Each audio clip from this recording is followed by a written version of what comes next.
बिहारी लाल की जय, श्याम सुंदर लाल की जय, श्री कन्हैया लाल की जय। श्री एकादशी महारानी की जय। ब्रज रज जाकू मिल गई, बाकी चाहन शेष। ब्रज की चाहत में रहें ब्रह्मा विष्णु महेश। ब्रज के रस को जो चखे, चखे न दूसर स्वाद। एक बार राधा कहे, तो रहे न कछु और याद। ब्रज की महिमा को गहे, को वर्णे ब्रज धाम। जहाँ बसत हर सांस में, श्री राधा रसिक बिहारी श्याम। बोलो वृंदावन बिहारी लाल की जय। मैं आचार्य कृष्णा सोभरी आज आपको ज्येष्ठ मास शुक्ल पक्ष की निर्जला एकादशी का महत्व सुनाता हूं। आप मेरे चैनल को लाइक करें, सब्सक्राइब करें, शेयर करें। ऐसे ही मैं आपके लिए कथाएं लाता रहूं और आप सुनते रहें। इसलिए बेल आइकन का जो बटन है वो भी दबा दें।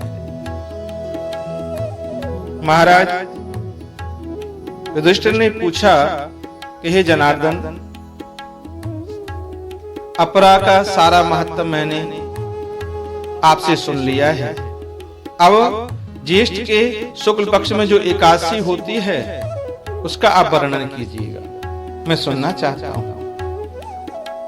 भगवान श्री कृष्ण बोले, हे राजन, इसका वर्णन परम धर्मात्मा सत्यवती नंदन श्री व्यास जी महाराज करेंगे, क्योंकि ये संपूर्ण शास्त्रों के तत्व और वेद वेदांगों के पारंगत विद्वान हैं।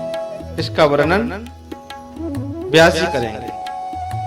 तो वेद व्यास जी महाराज कहने लगे, दोनों ही पक्षों की एकादशियों को भोजन न करें। द्वादशी को स्नान आज से पवित्र हो, फूलों से भगवान केशव की पूजा करके नित्य कर्म समाप्त होने के पश्चात पहले ब्राह्मणों को भोजन दे करके अंत में स्वयं भोजन करे। हे राजन, जनाना शौच और मरना शौच में भी एकादशी को भोजन नहीं करना चाहिए। यह सुनकर भीमसेन जी बोले, परम विद्वान बुद्धिमान पितामह, मेरी उत्तम बात सुनिए। राजा युधिष्ठिर, माता कुंती, द्रौपदी, अर्जुन, नकुल और सहदेव ये एकादशी को कभी भोजन नहीं करते, तथा मुझसे भी हमेशा यही कहते हैं कि हे भीमसेन, तुम भी एकादशी को न खाया करो। किंतु मैं इन लोगों से यही कह दिया करता हूँ कि मुझसे भूखा नहीं रह जाता, मेरे से भूख सही नहीं जाएगी। भीमसेन की बात सुनकर व्यास जी ने कहा, यदि तुम्हें स्वर्गलोक की प्राप्ति अभीष्ट है और नरक को दूषित समझते हो तो दोनों पक्षों की एकादशी को भोजन न करना। भीमसेन बोले, हे महाबुद्धिमान पितामह, मैं आपके सामने सच्ची बात कहता हूँ। एक बार भोजन करके भी मुझसे व्रत नहीं किया जा सकता, फिर उपवास करके तो मैं रह ही कैसे सकता हूँ। मेरे उदर में ब्रक नामक अग्नि सदा प्रज्वलित रहती है, अतः जब मैं बहुत अधिक खाता हूँ तभी यह शांत होती है। इसलिए हे महामुनि, मैं वर्ष भर में केवल एक ही उपवास कर सकता हूँ, जिससे स्वर्ग की प्राप्ति हो, स्वर्ग जाने में सुलभता हो, तथा जिसके करने से मैं कल्याण का भागी हो सकूं, ऐसा कोई एक व्रत निश्चय करके बतलाइए। मैं उसका यथोचित रूप से पालन करूंगा, मैं उसका यथा स्वरूप पालन करूंगा। व्यास जी महाराज ने कहा, हे भीमसेन, ज्येष्ठ मास में सूर्य वृष राशि पर हो या मिथुन राशि पर शुक्ल पक्ष में जो एकादशी हो, उसका यत्न पूर्वक निर्जल व्रत करो, केवल कुल्ला या आचमन करने के लिए मुख में जल डाल सकते हो। उसको छोड़कर और किसी प्रकार का जल विद्वान पुरुष मुख में न डाले, अन्यथा व्रत भंग हो जाता है। एकादशी को सूर्योदय से लेकर दूसरे दिन के सूर्योदय तक मनुष्य जल का त्याग करे तो यह व्रत संपूर्ण होता है। तदनंतर द्वादशी को निर्जल प्रभात काल में स्नान करके ब्राह्मणों को विधि पूर्वक जल और सुवर्ण का दान करे। इस प्रकार सब कार्य पूरा करके जितेंद्रिय पुरुष ब्राह्मणों के साथ भोजन करे। वर्ष भर में जितनी एकादशियां होती है उन सब का फल निर्जला एकादशी के सेवन से मनुष्य प्राप्त कर लेता है। इसमें तनिक भी संदेह नहीं है। शंख चक्र और गदा धारण करने वाले भगवान केशव ने मुझसे कहा था कि यदि मानव सबको छोड़कर के एकमात्र मेरी शरण में आ जाए और एकादशी को निराहार रहे तो वह सब पापों से छूट जाता है। ऐसा भगवान केशव ने मुझसे कहा था। एकादशी का व्रत करने वाले पुरुष के पास विशालकाय विकराल आकृति और काले रंग वाले दंड पाशधारी भयंकर यमदूत नहीं जाती। अंतकाल में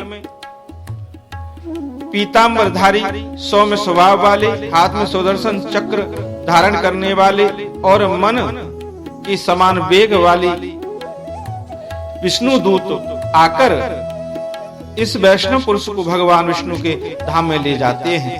अतः निर्जला एकादशी को पूर्ण यत्न करके उपवास करना चाहिए। तुम भी सब पापों की शांति के लिए यत्न के साथ उपवास और श्री हरि का पूजन करो। स्त्री हो या पुरुष, यदि उसने मेरु पर्वत के बराबर भी महान पाप किया हो तो वह सब एकादशी के प्रभाव से भस्म हो जाता है। जो मनुष्य उस दिन जल के नियम का पालन करता है वह पुण्य का भागी होता है। उसे एक एक पहर में कोटि कोटि स्वर्ण मुद्रा दान करने का फल प्राप्त होता है। और यही सुना है शास्त्रों में।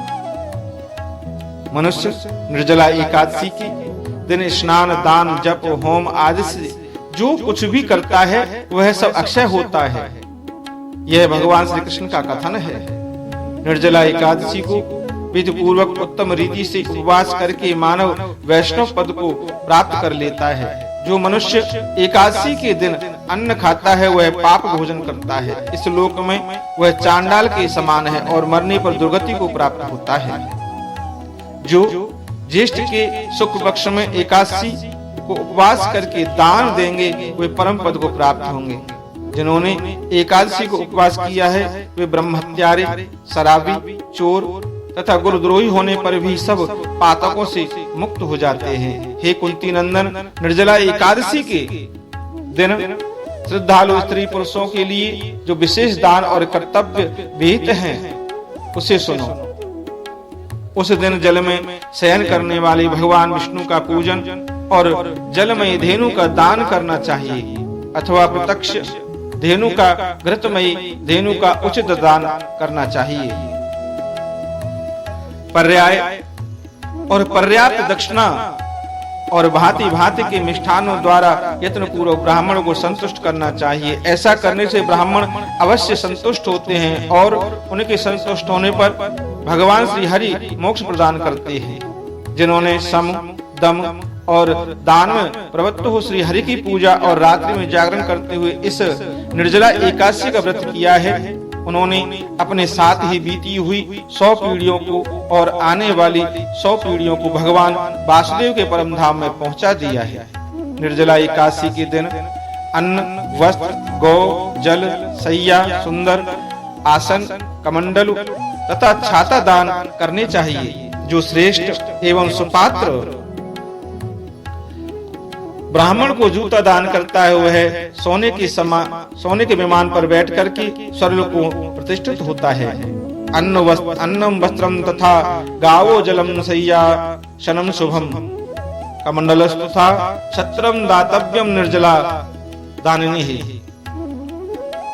जो इस एकादशी की महिमा को भक्ति पूर्वक सुनता तथा जो भक्ति पूर्वक इसका वर्णन करता है वे दोनों स्वर्गलोक को जाते हैं। चतुर्दशी युक्त अमावस्या को सूर्य ग्रहण के समय श्राद्ध करके मनुष्य जिस फल को प्राप्त करता है वही इसके श्रवण से भी प्राप्त होता है। पहले दंतवादन करके यह नियम लेना चाहिए कि मैं भगवान केशव की प्रसन्नता के लिए एकादशी को निराहार रह करके आचमन के अलावा दूसरे जल का भी त्याग करूंगा। द्वादशी को देवदेश्वर भगवान विष्णु का पूजन करना चाहिए। गंध, धूप, दीप, पुष्प और सुंदर वस्त्र से विधि पूर्वक भगवान का पूजन करके जल का घड़ा संकल्प करते हुए निम्नांकित मंत्र का उच्चारण करें। देव देव श्री केश संसार वर्ण तारकः उदकुंभ प्रदानेन नयम मां परमा गतिम।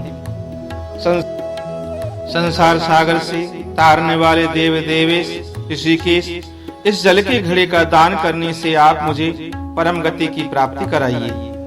हे भीमसेन, ज्येष्ठ मास में शुक्ल पक्ष की जो शुभ एकादशी होती है उसका निर्जल व्रत करना चाहिए तथा उस दिन श्रेष्ठ ब्राह्मणों को शक्कर के साथ जल के घड़े दान करने चाहिए। ऐसा करने से मनुष्य भगवान विष्णु के समीप पहुंचकर आनंद का अनुभव करता है। तत्पश्चात द्वादशी को ब्राह्मण भोजन कराने के बाद स्वयं भोजन करे। जो इस प्रकार पूर्ण रूप से पाप नाशनी एकादशी का व्रत करता है वह सब पापों से मुक्त हो अनामय पद को प्राप्त होता है। यह सुनकर भीमसेन ने भी इस शुभ एकादशी का व्रत आरंभ कर दिया। तब से यह लोक में पांडव द्वादशी के नाम से विख्यात हुई। जय जय श्री राधे, जय जय श्री राधे। बोले काशी महारानी की जय।